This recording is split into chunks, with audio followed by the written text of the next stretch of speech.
इसलिए उन्होंने क्या किया कि यहाँ जो कपास थी उस कपास के एरिया को ख़त्म कर दिया, पैदा जहाँ वो मलमल के ढाका की पैदा हो कपास थी वो ख़त्म कर दी। तो गांधी भी इस वस्त्र के रहस्य को जानते, इसलिए उन्होंने चरखा उसका प्रतीक रखा, जिसके माध्यम से जो वस्त्र है, इस प्रकार के श्रेष्ठ वस्त्रों का निर्माण करने वाला भारत नंगा था, लोगों के वस्त्र नहीं थे, दिखा रहा था।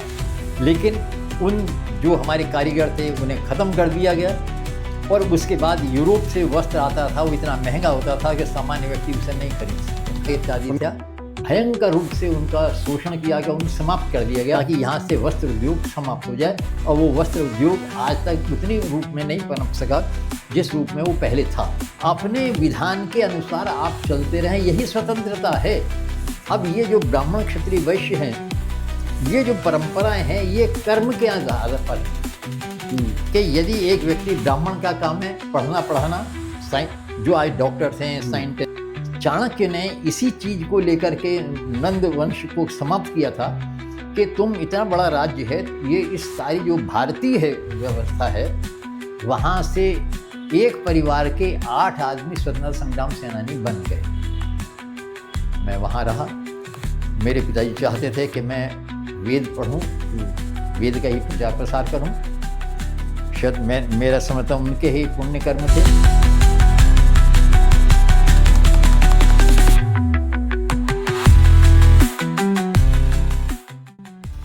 नमस्ते भारत, आप सभी दर्शकों का पुनः स्वागत है आपके अपने YouTube चैनल संवाद की पॉडकास्ट सीरीज संवाद विद दीपक पवार में।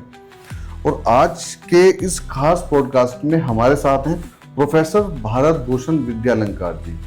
भारत भूषण जी स्वतंत्रता संग्राम सेनानी हैं, और जो हम आज तक सुनते आए हैं फ्रीडम फाइटर्स के बारे में, लोगों के अलग अलग उस पर विषय रहते हैं। कोई कहता है कि अहिंसा से पाई है, कोई कहता है फांसी के फंदे पे लटके हैं तब आज़ादी आई है। तो एक विषय था आज की जनरेशन के बीच में लाने का, एक मन था कि एक फ्रीडम फाइटर्स को आपके सामने लाया जाए, उनसे हम बात साझा करें, आज़ादी के पीछे के जो पहलू हैं, जो बहुत सारी चीज़ें हैं जो उन पर बीती हैं, और उनके परिवार, जो परिवार पूरा एक फ्रीडम फाइटर्स का परिवार रहा है, उनकी माताजी, पिताजी, दादाश्री, एक पूरा परिवार, वो कैसा उस दौर का माहौल होता था, कैसे वो लोग क्या क्या चीज़ें फेस करते थे, जो आज हम सिर्फ उन सब चीज़ों की कल्पना ही कर सकते हैं। उस टाइम उन लोगों ने उस सब चीज़ों को जिया है। तो भारत भूषण जी ने हमारे आग्रह को स्वीकार किया, उसके लिए बहुत बहुत धन्यवाद भारत भूषण जी का। और हम जानेंगे उनके जीवन के पहलू को। नमस्कार सर, बहुत बहुत आभार और धन्यवाद आपका हमारे आग्रह को स्वीकार करने के लिए और संवाद में आने के लिए। धन्यवाद, मुझे अपने बीच में आने का अवसर आपने दिया, और इस अवसर पर मैं जो कुछ स्वतंत्रता संग्राम सेनानी के बारे में बता सकूंगा, प्रयास करूंगा कि आपको स्पष्ट रूप से उसे कर सकूं। तो सर, मेरा जो सबसे पहला प्रश्न रहता है वो रहता है पृष्ठभूमि। पृष्ठभूमि से मेरा मतलब ये होता है कि जब हम अपने बारे में बताते हैं ताकि मेरे श्रोता, मेरे दर्शक जो देखने वाले हैं वो आपसे जुड़ पाएँ, तो आपकी पृष्ठभूमि से शुरुआत करेंगे। देखिए, मेरे परिवार के 8 आदमी फ्रीडम फाइटर हैं, 4 पीढ़ियाँ। मेरी परदादी थी, वो बिजनौर ज़िले की सबसे पहली महिला थी जो फ्रीडम फाइटर थी। उनके 3 बेटे थे, 5 बेटे थे, जिसमें 3 फ्रीडम फाइटर रहे। मेरे दादा रहे और मेरे 2 दादा के भाई थे। उसके बाद मेरी दादी फ्रीडम फाइटर रहीं, मेरी माताजी फ्रीडम फाइटर रहीं, और उसके बाद मेरे पिता फ्रीडम फाइटर रहे। और उसके बाद सबसे बाद में गवर्नमेंट ऑफ उत्तर प्रदेश सरकार ने मुझे भी स्वतंत्रता संग्राम सेनानी होने का अवसर, गौरव प्रदान किया।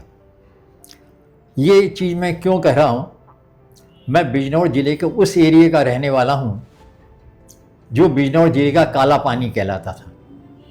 कोई सड़क नहीं थी, कहीं कोई पुल नहीं था, और हमारे गांव से यदि जो है धामपुर जगह कस्बा है, वो मुश्किल से 30-35 किलोमीटर था, और उसमें 3 बड़ी बड़ी नदियां बहती थीं, रामगंगा, खो, बनेली, और दूसरी ओर 10 किलोमीटर दूर पर नैनीताल जिले, उस समय के नैनीताल जिले का जसपुर कस्बा था, वहाँ जाने के लिए 2 नदियाँ उधर पार करनी पड़ती थी। कोई यातायात के साधन नहीं थे, साधन के नाम पर बैलगाड़ियाँ थीं और कोई साधन इस प्रकार नहीं था। वो भी जब तेज नदियों में पानी ज़्यादा हो जाता था, कीचड़ हो जाता था, वो भी बंद हो जाती थी, तो उसे कहा जाता है ये काला पानी का इलाका है। इसलिए कोई बड़ा नेता या बड़े इस प्रकार के वो व्यक्ति वहाँ उस एरिया में नहीं गए। लेकिन वो सारा का सारा एरिया जो बिजनौर का है, उसकी एक विशेषता थी कि आर्य समाज से ये क्षेत्र बहुत प्रभावित था।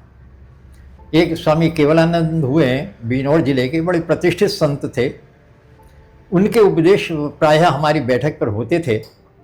तो वो धीमे धीमे सारा क्षेत्र जो है वो आर्य समाज से प्रभावित हो गया। जैसा कि आप सब जानते हैं कि आर्य समाज जो है वो वास्तव में इस सारे स्वतंत्रता का मूल आधार है। जो कांग्रेस का इतिहास लिखा गया उसमें स्पष्ट लिखा है कि यदि गांधी राष्ट्र के पिता थे तो स्वामी दयानंद राष्ट्र के पितामह थे। सबसे पहले उन्होंने स्वतंत्रता की बात की जिस समय कोई चर्चा नहीं होती थी।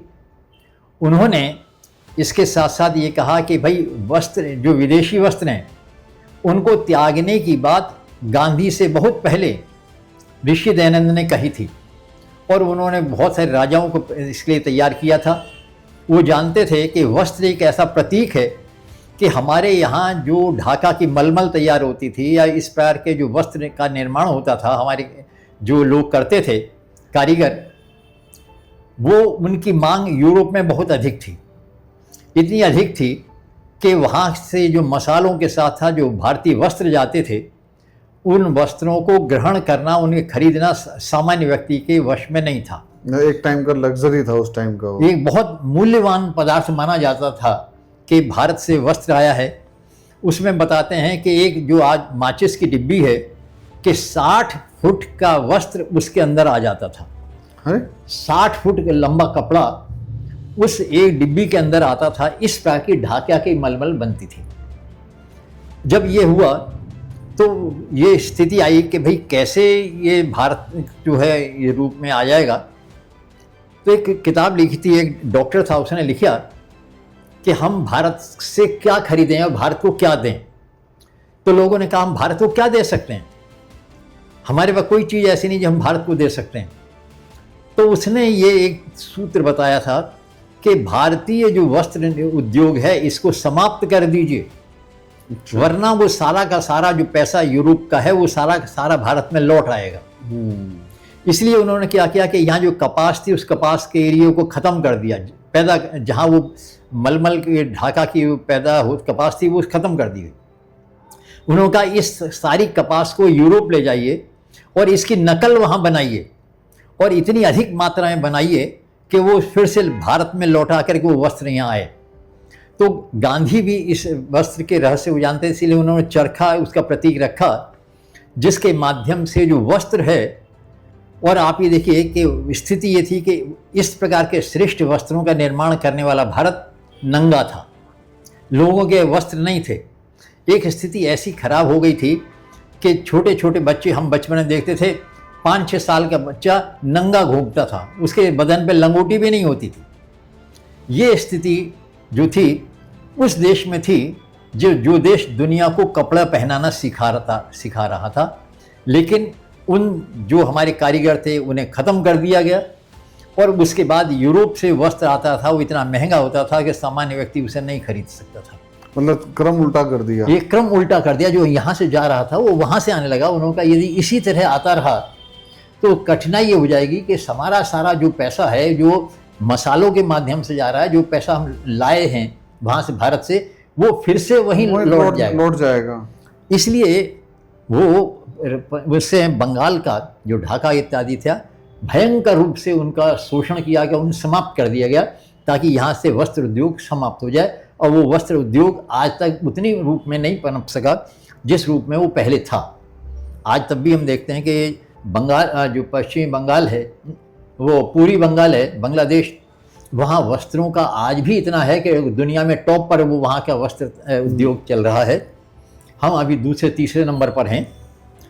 तो ये जो वस्त्र था वो एक प्रतीक था कि हम कैसे अपने देश को आगे ले जाएं, उस शोषण से कैसे बचा सकें, हमारे जो कारीगर हैं उनको हम रोजी रोटी कैसे दे सकें। ये इस चीज़ को लेकर के ये स्वतंत्रता की बात प्रारंभ हुई थी। अब दूसरी बात, स्वतंत्रता का अर्थ क्या है? स्वतंत्रता और स्वच्छंदता दोनों अलग अलग चीज़ें। स्वच्छंदता, आज हम जिसे स्वतंत्रता समझते हैं वो व्यक्ति स्वच्छंद है।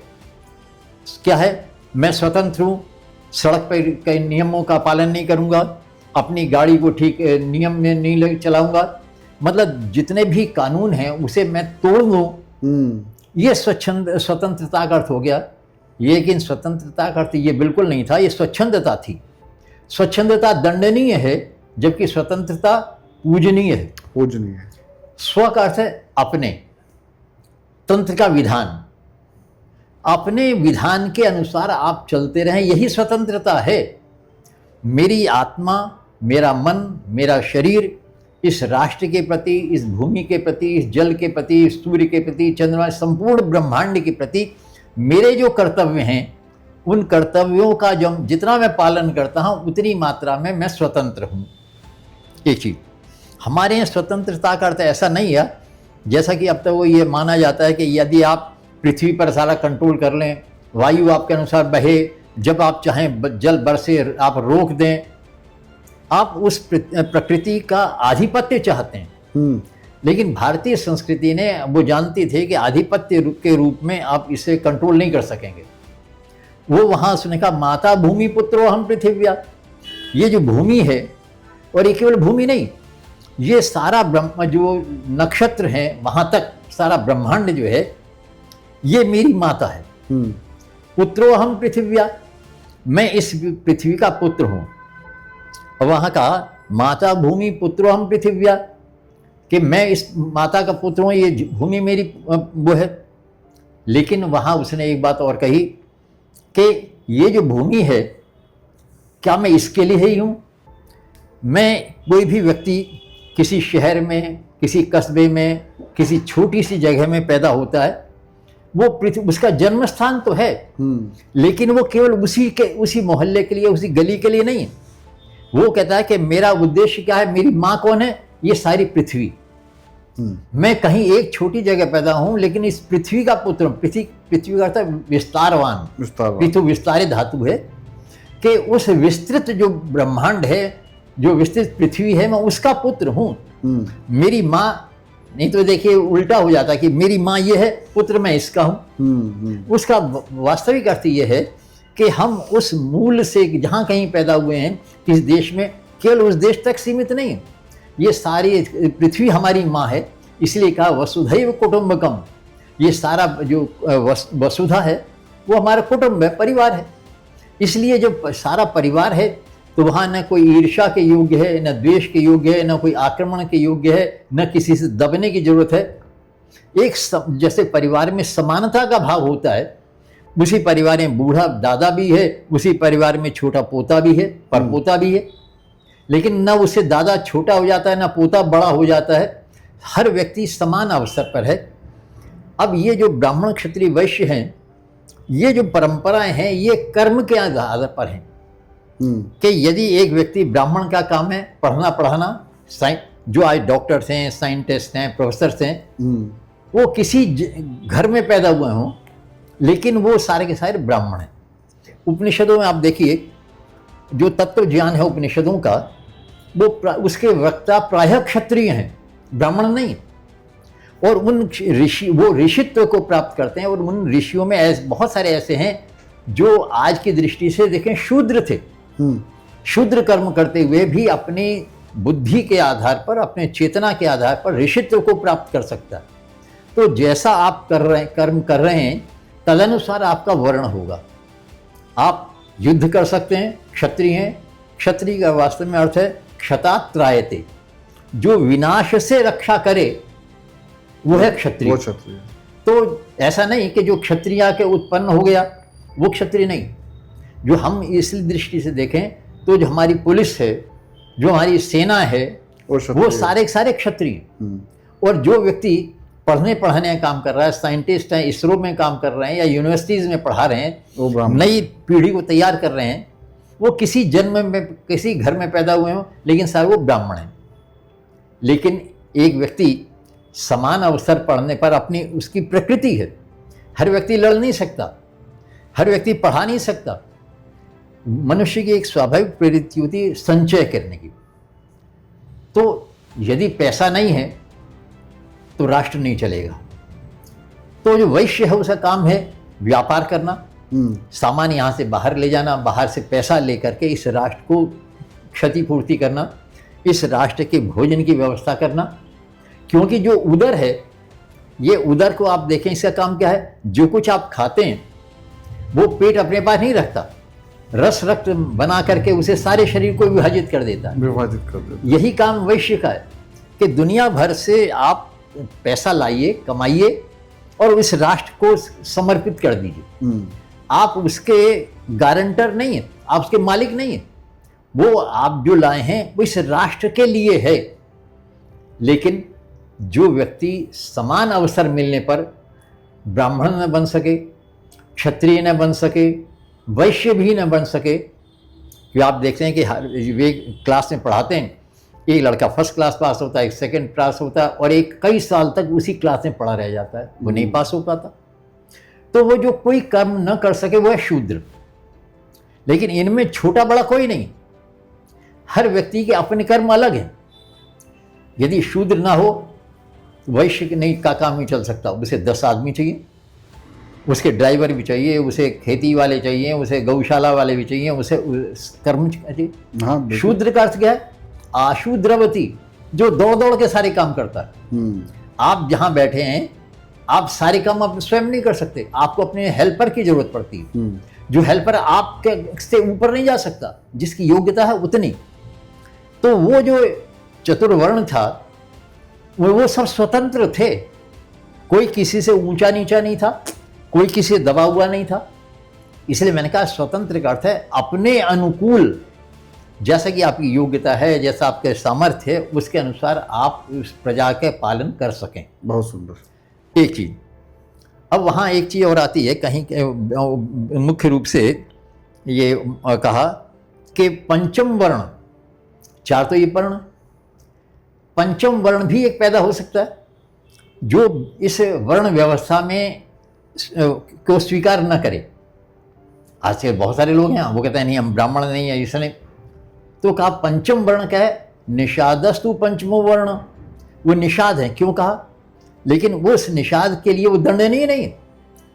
वर्ण व्यवस्था को न माने लेकिन राजकीय नियमों का यथाविधि पालन करे, वो भी पंचम वर्ण है। तो कहा तो ये जो स्वतंत्र है व्यक्ति, इसलिए कहते हैं व्यक्ति स्वतंत्र पैदा होता है, और क्योंकि वो स्वतंत्रता इस अर्थ में है कि अपनी योग्यता के अनुसार, अपने कर्म के अनुसार, अपने ज्ञान के अनुसार इस राष्ट्र के प्रति समर्पित हो। और जो लोग आज जो अभिव्यक्ति की आज़ादी के नाम पे कुछ भी अवाल जवाल बोल जाते हैं, तो वो तो बिल्कुल गलत हुआ। बिल्कुल गलत। आप अभिव्यक्ति की आज़ादी आपको इसलिए दी गई है कि आप उस ज्ञान का प्रचार प्रसार करें, इसलिए नहीं दी गई कि आप दूसरे की आलोचना करें और वो आलोचना बिना तथ्य के हो।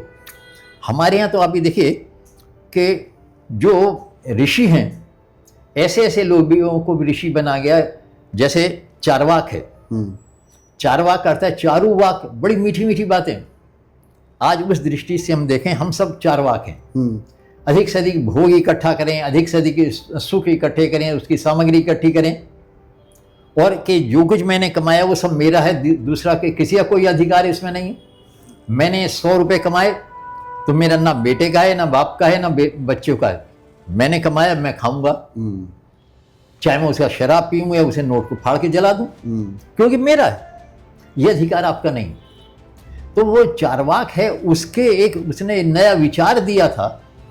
इसलिए जो हमारे अद्वैत वेदांत और न्याय तर्क ये जो उनको ऋषि थे, उसको भी वही सम्मान प्रदान किया गया, जो कि हमारी संस्कृति से मेल नहीं खाता था।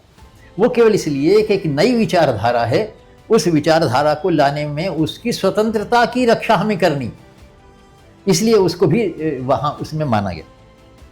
तो स्वतंत्रता के में और स्वच्छंदता में मूलभूत अंतर है।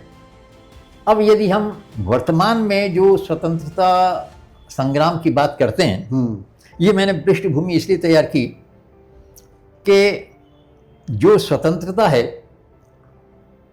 अब मैं कभी कभी लोगों से पूछता हूँ कि बताइए सबसे पहला स्वतंत्रता संग्राम सेनानी देश में कौन था? कोई कहता मंगल पांडे, कोई कुछ कहता, कुछ लोग तो उससे और आगे कहते हैं गांधी जी थे, नेहरू थे। अच्छा, क्या मैं कहता हूं कि इस देश का सबसे पहला स्वतंत्रता संग्राम सेनानी पोरस था। इस देश पर सबसे पहला आक्रमण सिकंदर ने किया था, मध्य एशिया से वो आया। उसको आप देखिए कि सारा का सारा वहीं उस एक व्यक्ति ने, एक राजा ने सिकंदर को आगे नहीं बढ़ने दिया और उसकी सेना विद्रोह हुआ, उसे लौटना पड़ा। आप एक चीज देखिए कि इस संस्कृति की देश की विशेषता है, बौद्ध धर्म यहाँ पैदा हुआ और बौद्ध धर्म यहाँ से फैल करके सारे देश में, विश्व में पहुंच गया। मध्य एशिया में, चीन में, जापान में, सारा क्षेत्र में, ये जितना मध्य एशिया है सारा का सारा बौद्ध हो गया। लेकिन मजेदार बात ये देखिए कि भारत में ही बौद्ध धर्म नहीं रहा। बिल्कुल, भारत में पैदा हुआ लेकिन सब जगह फैला, और लेकिन भारत में नहीं हुआ। क्यों? भारत में उस बौद्ध धर्म की अपेक्षा जो ब्राह्मण धर्म था, जो वैदिक धर्म था, वो था। उसके होते हुए वहां वो उसको लोगों ने स्वीकार नहीं किया और वो बाहर चला गया। उसमें अंतर क्या आया? हमारे यहाँ जो पुरस्कार के योग्य है, जो दंड के योग्य है, राजा का कर्तव्य है कि उस ब्राह्मण की रक्षा करे, दुष्टों का संहार करे। कृष्ण ने यही तो कहा है। धर्म किस लिए? धर्म इसलिए है कि सज्जन की रक्षा और दुर्जन को दंड। यदि राजा ये नहीं कर सकता तो उसे राज्य करने का अधिकार नहीं। बिल्कुल सही बात। उसका परिणाम क्या हुआ? सारा मध्य एशिया बौद्ध हो गया। और आपने देखा बड़ी बड़ी मूर्तियां वो आज भी वहां मिलती हैं, वो उसके प्रतीक हैं। उस समय एक रेगिस्तान से एक बद्दू ऊंट की पीठ बैठ के चला और एक किनारे से सारे उन बौद्धों को जो अहिंसा परमो धर्म की बात करते थे, गाजर मूली की तरह काटता चला आया और आखिर कहाँ रुका? उस जगह रुका जहाँ एक भारतीय धर्म को, वैदिक धर्म को मानने वाला राजा पूर्व विद्यमान था। क्यों? प्रशासन एक अलग चीज है। जो लोग कहते हैं कि सबका धर्म एक है, धर्म ब्राह्मण, क्षत्रिय, वैश्य ये तो वर्ण है, क्रिया जो जाति हैं वो कर्म है कि कुम्हार है, लोहार है, ये अध्यापक है, ये सफाई कर्मचारी, कर्म के आधार पे वो जाति है, वो कर्म है, उसका इससे कोई लेना देना नहीं। अब आप एक चीज देखिए, वो जो एक स्थिति ऐसी आई कि जो क्षत्रिय है, जिस समय युद्ध नहीं तो क्या करे, तो राजा लोग कहते थे, उन्हें जमीन दे दी कि भाई खेती करो, किसानी करो, और जब युद्ध हुआ तो सबको छोड़ करके आप का कर्तव्य है कि राष्ट्र रक्षा करें। चाणक्य ने इसी चीज को लेकर के नंद वंश को समाप्त किया था कि तुम इतना बड़ा राज्य है, ये इस सारी जो भारतीय है व्यवस्था है, ये संपूर्ण देश है, इस देश को मुख्य न मान करके जब आप अपने राज्य के लिए, अपने प्रांत के लिए ही समर्पित होंगे, इसका मतलब आपको हटा दिया जाना चाहिए, क्योंकि आप समर्पित होने चाहिए संपूर्ण राष्ट्र के लिए। और जब राष्ट्र हमारे लिए गौण हो जाता है, हम उसमें मुख्य हो जाते हैं, तो आपको वहाँ से हटा दिया जाना चाहिए, ये राजा का कर्तव्य है।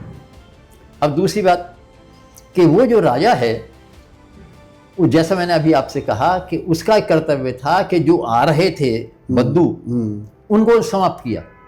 बौद्ध धर्म जहाँ पहुँचा सारे मध्य एशिया से खत्म हो गया। आज कहीं बौद्ध धर्म का नाम लेने वाला मध्य एशिया में कोई नहीं है।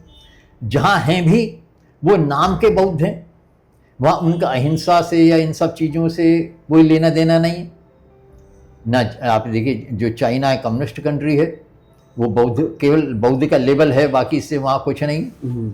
जापान में कुछ नहीं है। तो बौद्ध धर्म वास्तव में लगभग समाप्त हो चुका।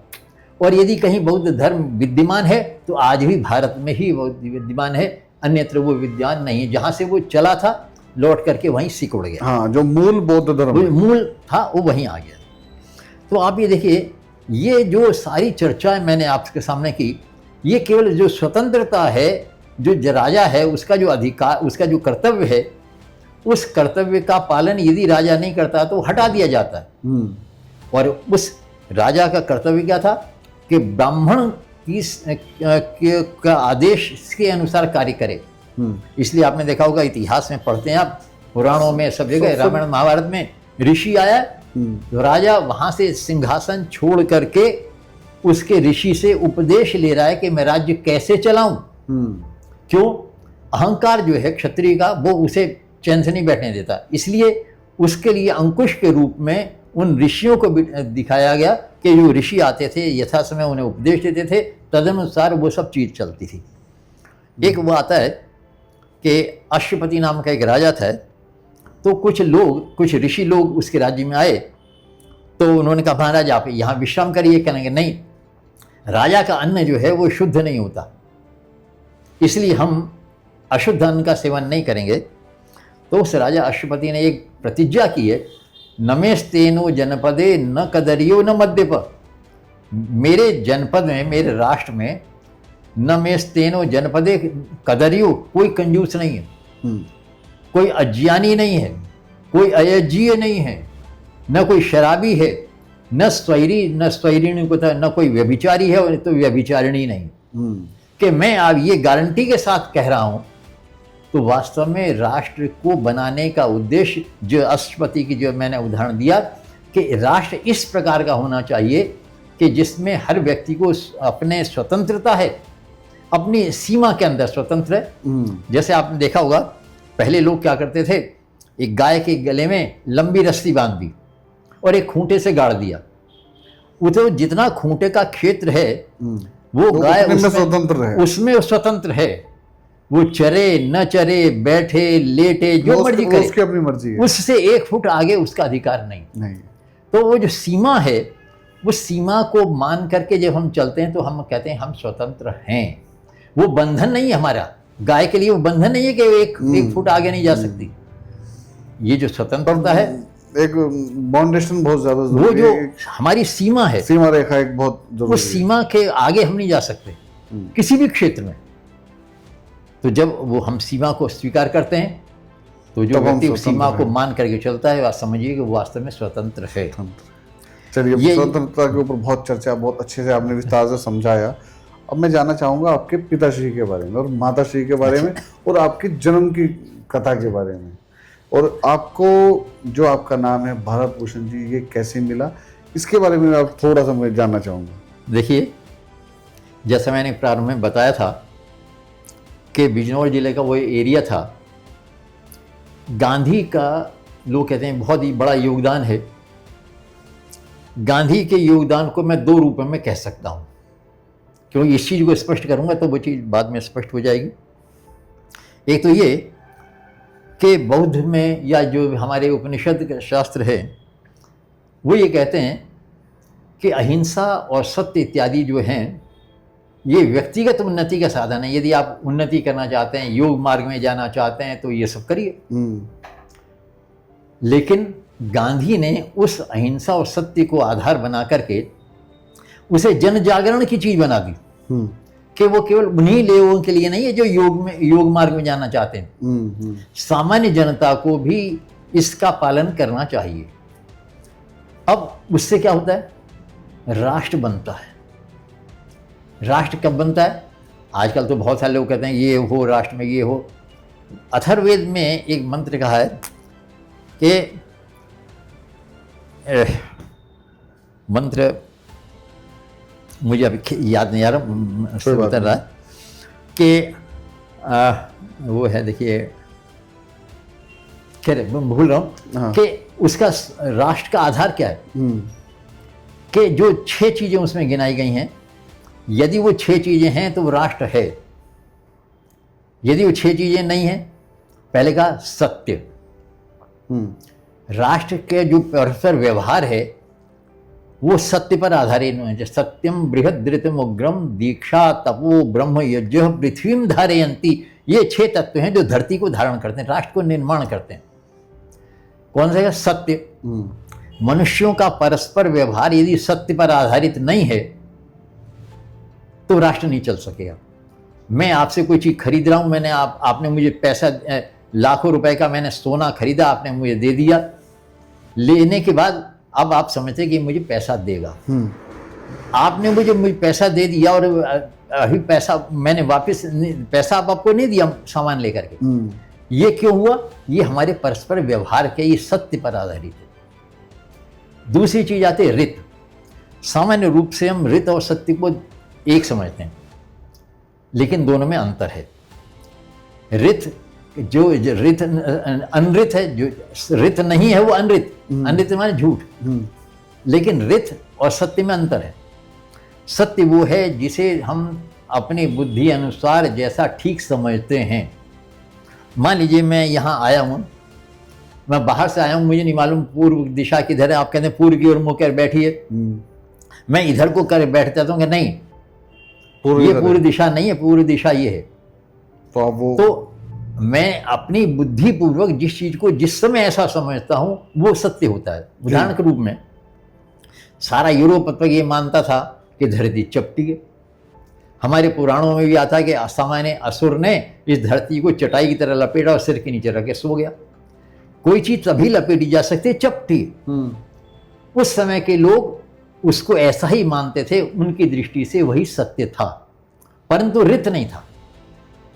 रित का अर्थ है एटर्नल ट्रुथ, अंतिम सत्य, पूर्ण सत्य। वो जो सत्य है वो रित है। वो रित कौन सा है? प्रकृति पर आधारित होना चाहिए। प्रकृति के नियमों का उल्लंघन आप नहीं कर सकते। लोग जो जादू दिखाते हैं कि देखो ये हो गया वो हो गया, कुछ नहीं। प्रकृति के नियमों का उल्लंघन आप नहीं कर सकते।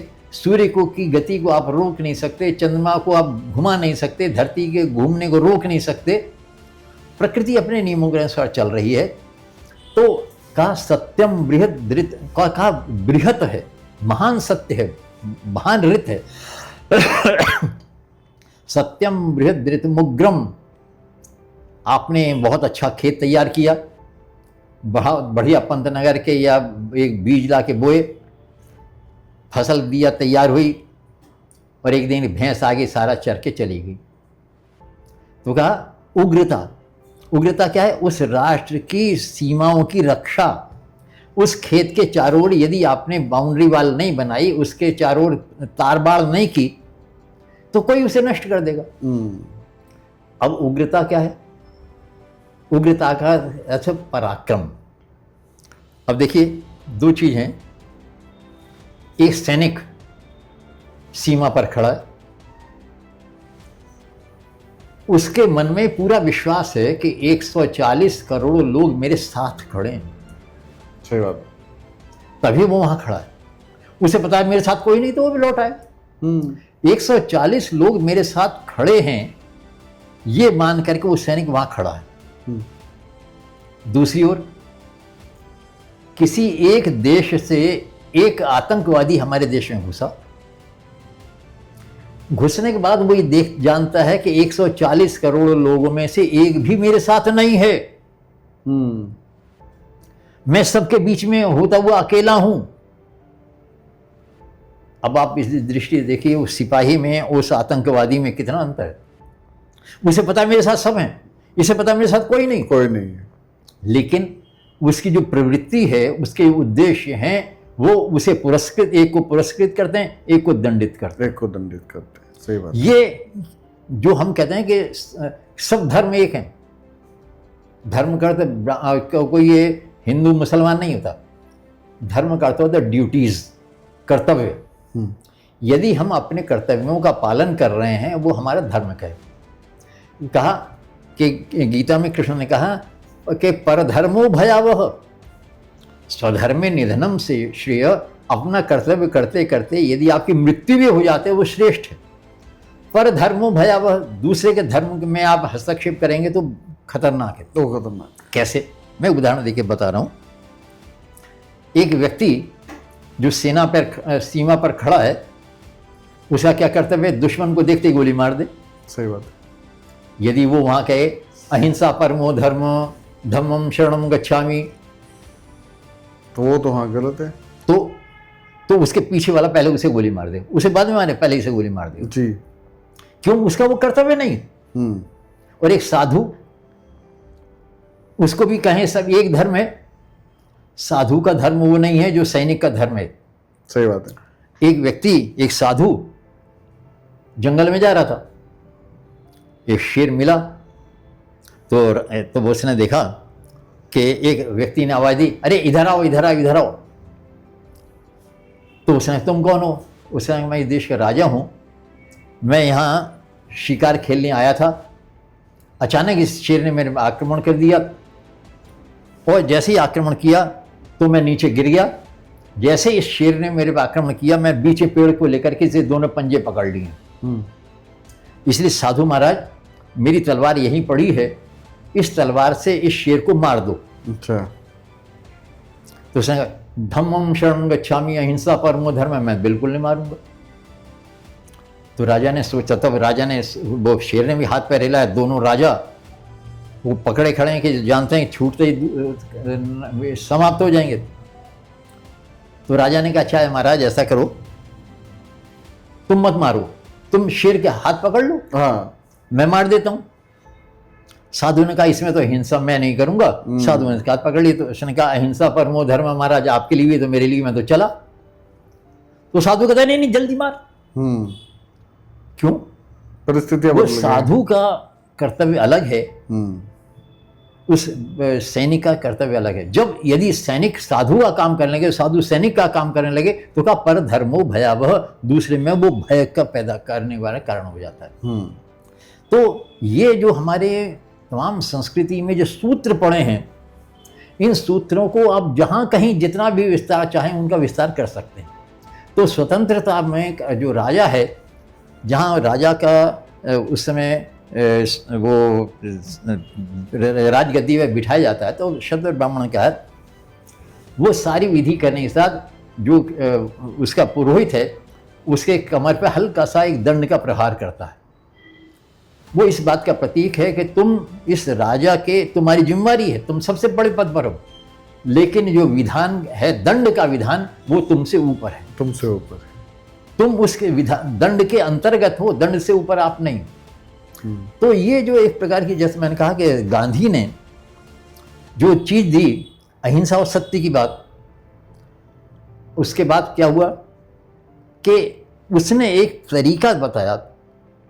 सारे लोग फांसी पर चढ़ने के लिए तैयार नहीं हो सकते थे, सारे लोग सेना में भर्ती नहीं हो सकते थे, एक जन जागरण की आवश्यकता थी। गांधी ने वो जन जागरण शुरू किया। उसका परिणाम हुआ कि मेरे जैसे पिछड़े हुए गांव का आदमी, जहाँ कभी कोई पढ़ा लिखा आदमी नहीं जाता था, वहाँ जो कोई नेता नहीं कभी जाता था, वहाँ से एक परिवार के 8 आदमी स्वतंत्रता संग्राम सेनानी बन गए। वो एक पृष्ठभूमि जो आर्य समाज ने, ऋषि दयानंद ने ये तैयार कर रखी थी, उसको गांधी ने उसमें एक चिन्हकारी दिखा दी। और उसका परिणाम क्या हुआ? बहुत छोटा सा गांव, उस छोटे से गांव में 11 स्वतंत्रता संग्राम सेनानी, जिसमें 8 तो मेरे ही परिवार के फ्रीडम फाइटर हैं।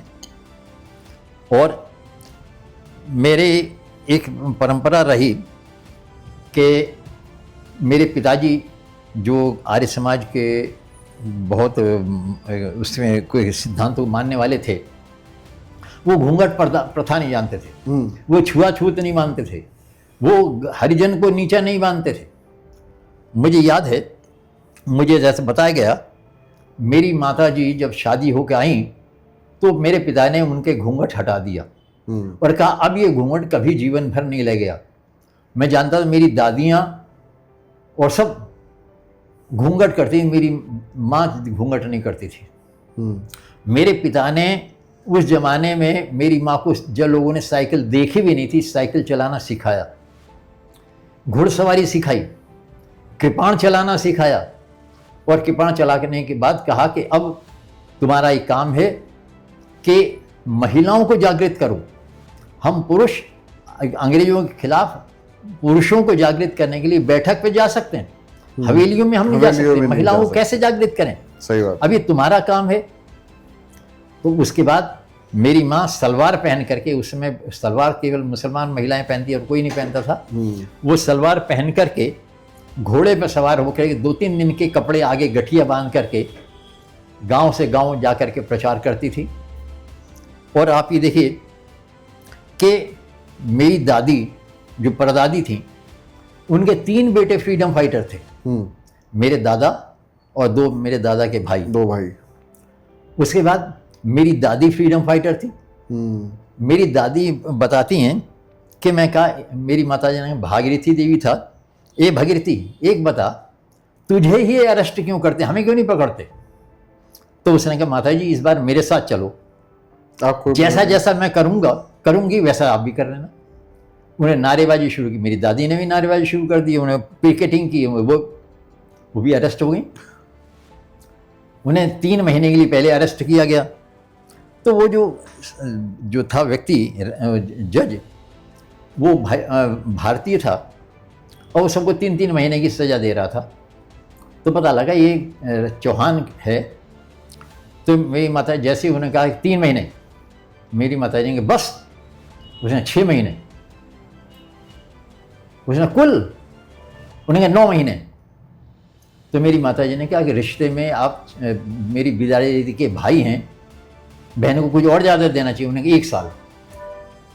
तो आप ये देखिए कि जेल जाने के लिए भी एक इस प्रकार की मन में थी, भावना थी कि हम इस राष्ट्र को स्वतंत्र करेंगे, चाहे हमें कितने भी दिन अंदर रहना पड़े।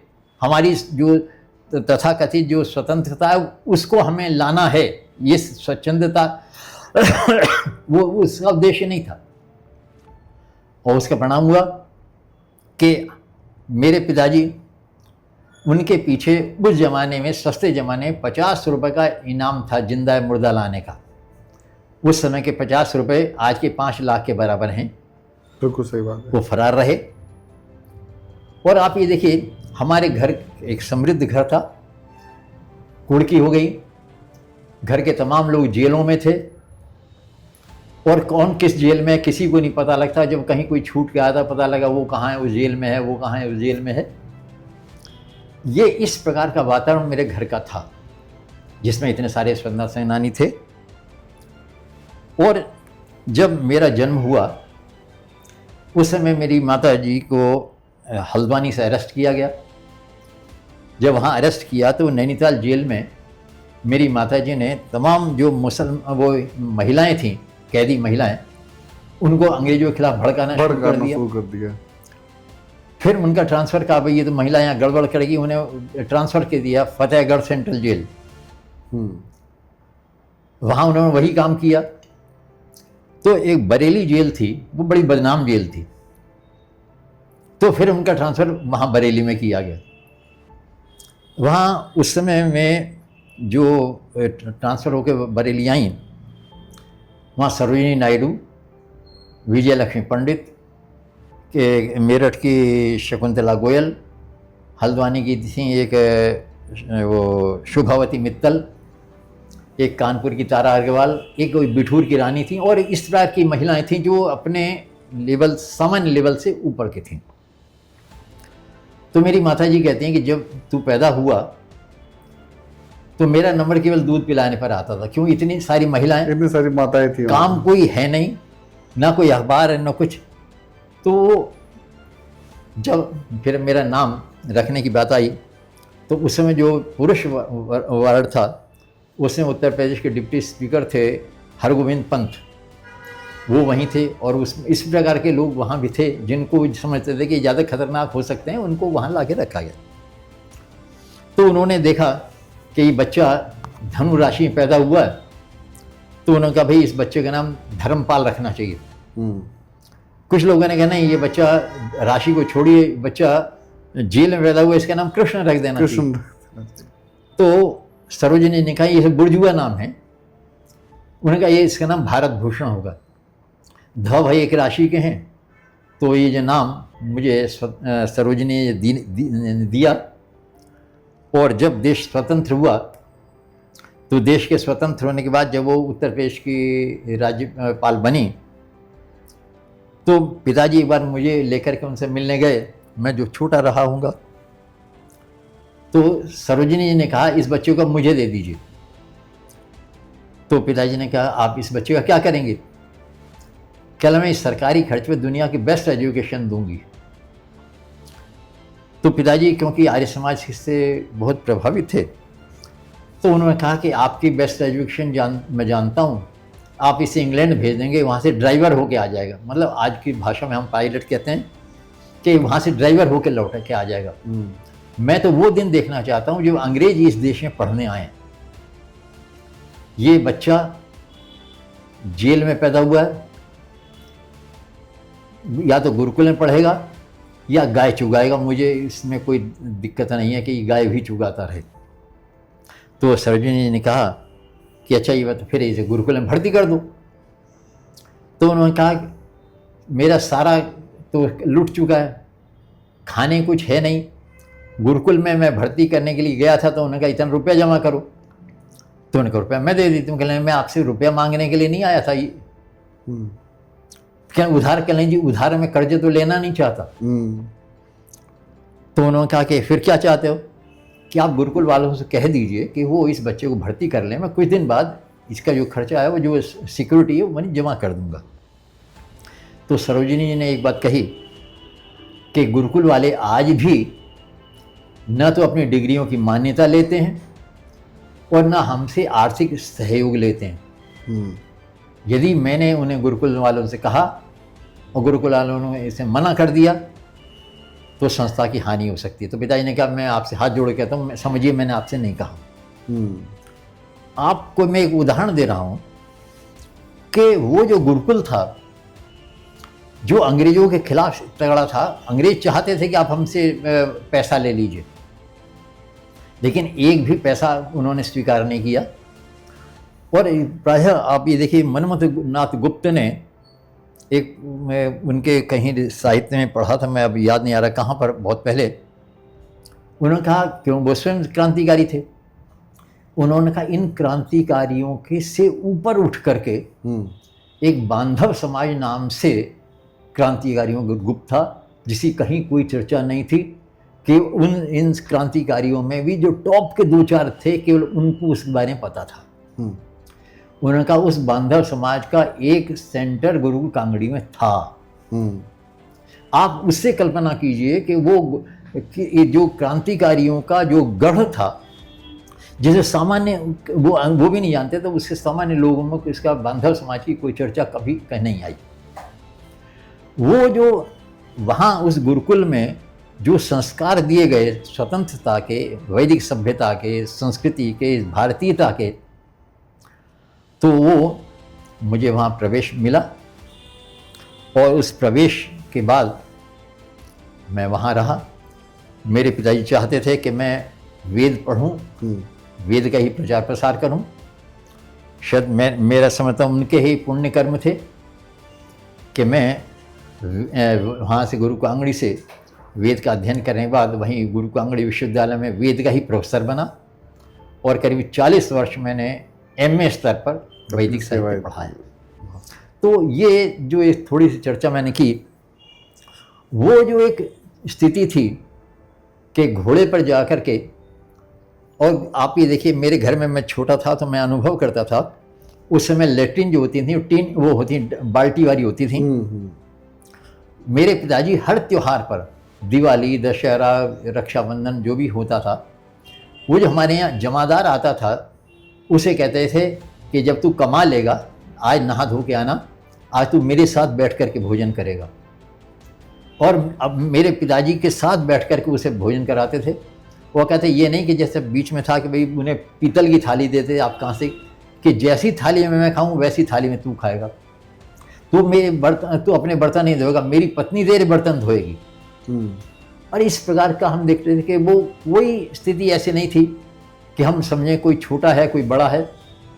स्वतंत्रता के बाद एक बहुत बड़ी जो कमी रही, हमारे तत्कालीन नेता जिन्होंने हमारे देश के सामने स्वतंत्रता का उद्देश्य रखा था, उस उद्देश्य के पूरा होने पर नए उद्देश्य नहीं रख सके, कि ये जो छूत छात है, अज्ञान है, इस प्रकार की जो बहुत सारे जो दुर्गुण थे, उनके खिलाफ समाज को, जो समाज संगठित था उस समाज को वहाँ खड़ा कर देना चाहिए था। आप ये देखिए बहुत सारे लोग स्वतंत्रता संग्राम सेनानी हैं, उनसे पूछिए स्वतंत्रता के बाद आपने क्या किया? कुछ नहीं जी, हम घर बैठ गए। उस समय आपका वहाँ दिया मार्गनिर्देशन करना चाहिए था। अब आपको इसके लिए छूत-छात के खिलाफ करना पड़ेगा, अज्ञान के खिलाफ करना पड़ेगा। मेरी माँ हल्द्वानी में थी, वहाँ एक नायक आश्रम होता था उस समय। हल्द्वानी बहुत छोटा सा स्थान था। वो नायक पहाड़ में एक जाति होती थी, लोग वहाँ की लड़कियों को भगा लाते थे और यहाँ के छोड़ देते थे, उनका उपयोग करते थे। पुलिस उनको लाती थी और उस नायक आश्रम में छोड़ जाती थी। मेरी माता ने कई वर्षों तक वो नायक आश्रम चलाया। मेरी माँ ने दरी बुनना, बुनाई करना, ये सब चीज़ जेलों में सीखा, उन कैदीनों से भी उन्हें नई चीज़ें सिखाई। वहाँ भी वो इस प्रकार में निरंतर लगी रहीं। और जो नायक आश्रम था, वहाँ ये सब उन बच्चियों को ये सब सिखाया जाता था कि कैसे ऊन, आपने भेड़ की ऊन आई, कैसे उसे धोना है, कैसे उसे रंगना है, कैसे उसे काटना है, कैसे उसे बुनना है, कैसे उसे नए वस्त्र तैयार करने। इसे मेरी माँ वहाँ सिखाती रही और वहाँ की व्यवस्था संभालती थी।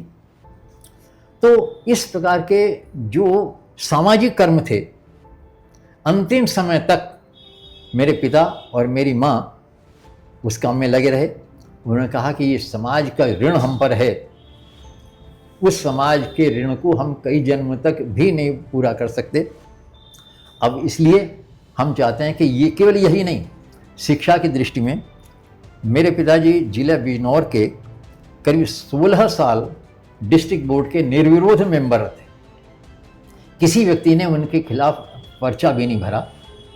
और वो करते क्या थे, कंबल कंधे पे डाला, सवेरे निकल गए, शाम को घर आए ना आए, कभी 2-2 3-3 दिन बाद घर आते थे।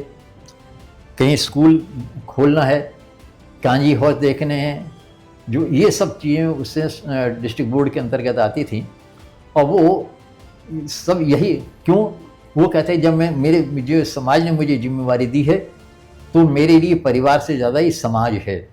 तो वो क्या कहते हैं, वो चाहते हैं कि भाई, और लोग चाहते हैं सड़कें, वो कहते हैं मेरे नदियाँ इतनी सड़कें नहीं बन सकती, मुझे स्कूल चाहिए। तो उन्हें ये कहा कि ठीक है, जहाँ आप चाहें स्कूल बना दीजिए, जिसको चाहे नियुक्ति पत्र दे दीजिए। गांव में गए कि भाई यहाँ कोई लड़कियों का या कोई स्कूल है? नहीं है जी। मैं एक जो बैठक है किसी की कि यहाँ पर आप स्कूल खोल लीजिए। अब पढ़ाने वाला कौन? गांव में कोई पढ़ा लिखा नहीं।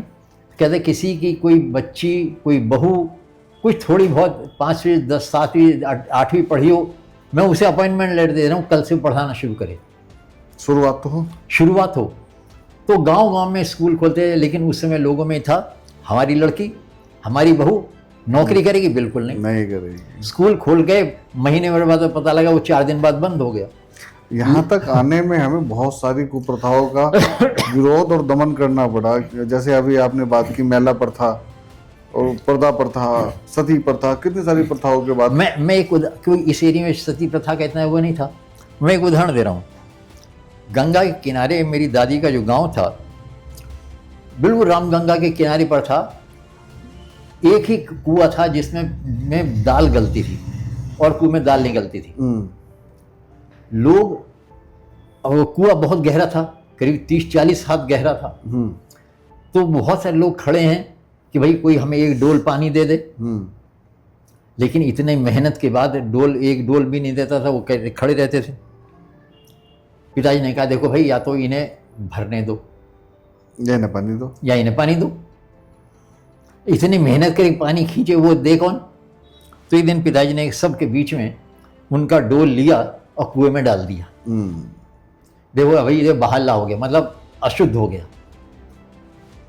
अब तुम्हें चाहिए तो तुम्हें यदि ये अशुद्ध जल नहीं पीना, तुम कहीं और देख लो, ये अब यही पिएंगे। अब पिताजी का प्रभाव भी इस प्रकार का था, कोई कुछ नहीं बोला।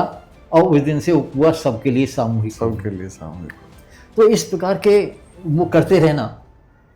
और मेरे दादा स्वतंत्रता आंदोलन में गए, जेल गए, ये आपके हैदराबाद में गए, गोरक्षा में गए, हिंदी रक्षा में गए, राष्ट्र के लिए कहीं कोई आंदोलन हो रहा है, कोई वो हो रहा है, मेरा सारा परिवार हर समय उसके लिए, हम सब, जब ये हिंदी गोरक्षा चल रहा था और ये थे अपना देखिए स्वामी जी नाम याद नहीं आ रहा मुझे, करपात्री जी, मेरा भाई वहीं था कि जब लाठी पड़ी तो करपात्री जी की, वो डॉक्टर था, यहाँ जो लाठी पड़ी तो आँख निकल के बाहर आ गई। मेरा भाई था, तुरंत उसने वो दबा करके लिया और वो बैलेंस बिगड़ के नीचे करपात्री जी ऊपर मेरा भाई गिर गया, लेकिन उसने वो आँख नहीं दबाई, उसने कहा यदि मैंने आँख छोड़ दी आँख खराब हो जाएगी। वो वहीं निकली, वो दबा के, उसे 2-3 लाठी पड़ी तो उनका और चेले थे ऊपर गिरते रहे। खैर वो तो वो है कि राष्ट्र के प्रति हमारा जो उद्देश्य है वो सबसे प्रथम है, बाकी सब हमारा परिवार है, हमारा भोग, ये सब गम है। बहुत जिस दिन स्वतंत्रता आंदोलन में के लोगों में ये भावना पैदा हो जाएगी, ये समझिए कि वास्तव में हम उस दिन स्वतंत्र होंगे।